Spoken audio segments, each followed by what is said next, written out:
Hey guys, what's up? Murder of Birds here. Today I'm bringing you my anime review for Naruto Shippuden episode 337. And before I start, I just want to apologize for not having my last two reviews of this anime up for you guys, the Kabuto flashback. And I was just a little under the weather, wasn't really up to snuff with waking up early and watching it and putting out my video as soon as possible. So I really do apologize about that, but I am going to be back on track, back on task for this anime. And this episode was actually really good. I did enjoy it a lot for the content we got with the Izanami and Kabuto and his arsenal of new jutsus amongst, all of the research and work that he's done over the years has been really good, and I really did enjoy this particular episode.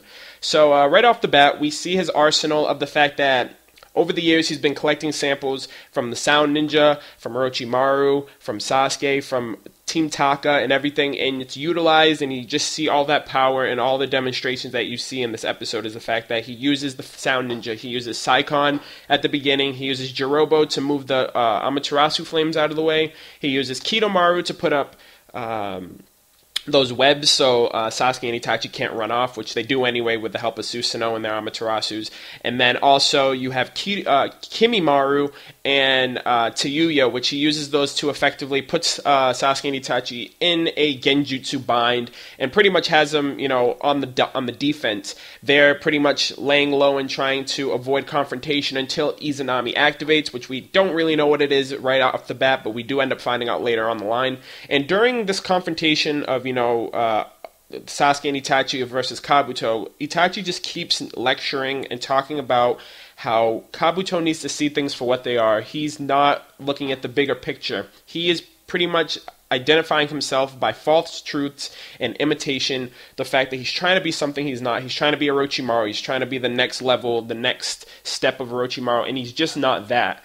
And it doesn't hit home with him. He gets really offensive. He gets really emotional with the fact that he believes that Itachi thinks that he knows Kabuto, and that's not the fact. He tells Itachi, hey, you were a genius and you had everything. I grew up with nothing. I had nothing from the beginning. And for me to not be as skilled as in Uchiha or anything like that just shows that I have to do what I have to do. I have to get substance, I have to get information, I have to get new abilities to make myself known and have value in my life. And that showcased a lot, and I really felt bad for him, sincerely, and I really did. Just the fact that his life was just so fucked up growing up. And excuse my profanity, but it was really bad. So the next part that happened after that was really surprising for me because he ends up coming out of Orochimaru's snake and just slashes Itachi in half, and I was really not expecting that. I was like, holy snap, what the hell? Where the hell did that just come from?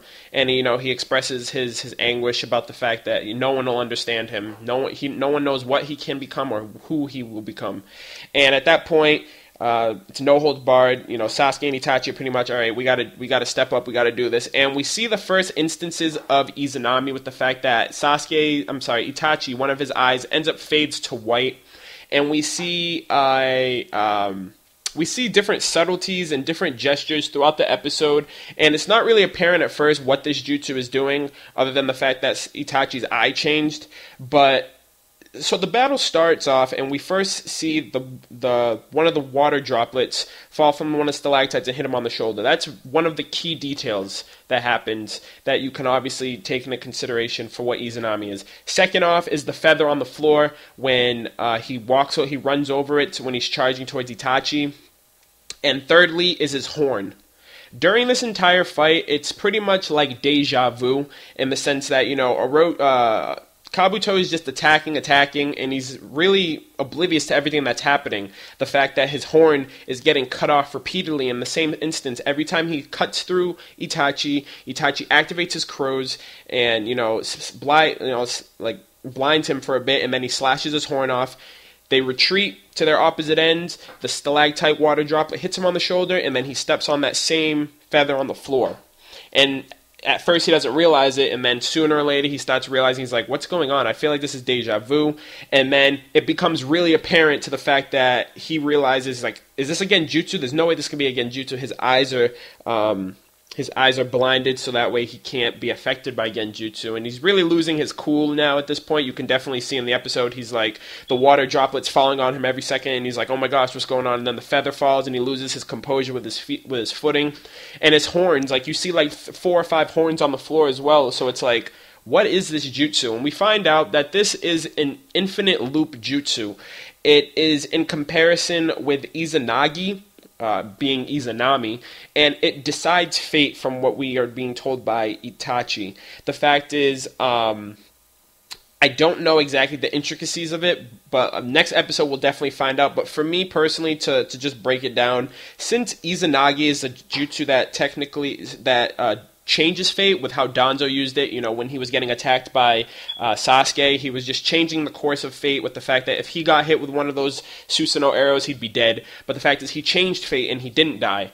This jutsu just blatantly and utterly decides your fate from the get-go. It's like, no matter what you do, this is your fate. You're stuck in this loop. There's nothing you can do about it.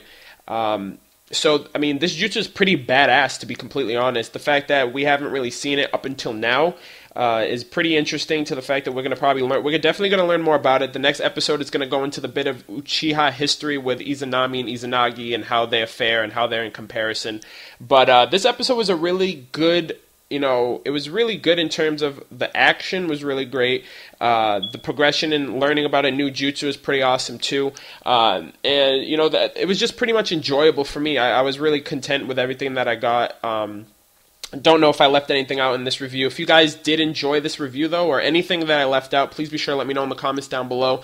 Really looking forward to the next episode. If you guys also did enjoy this video, please be sure to like, comment, and subscribe to my channel if you haven't already. I would really appreciate that as well. And, yeah, I'm just looking forward to what's going to happen next with learning about Izanami, Izanagi. It looks like Kabuto's out for the count right now, but we'll just have to wait and see.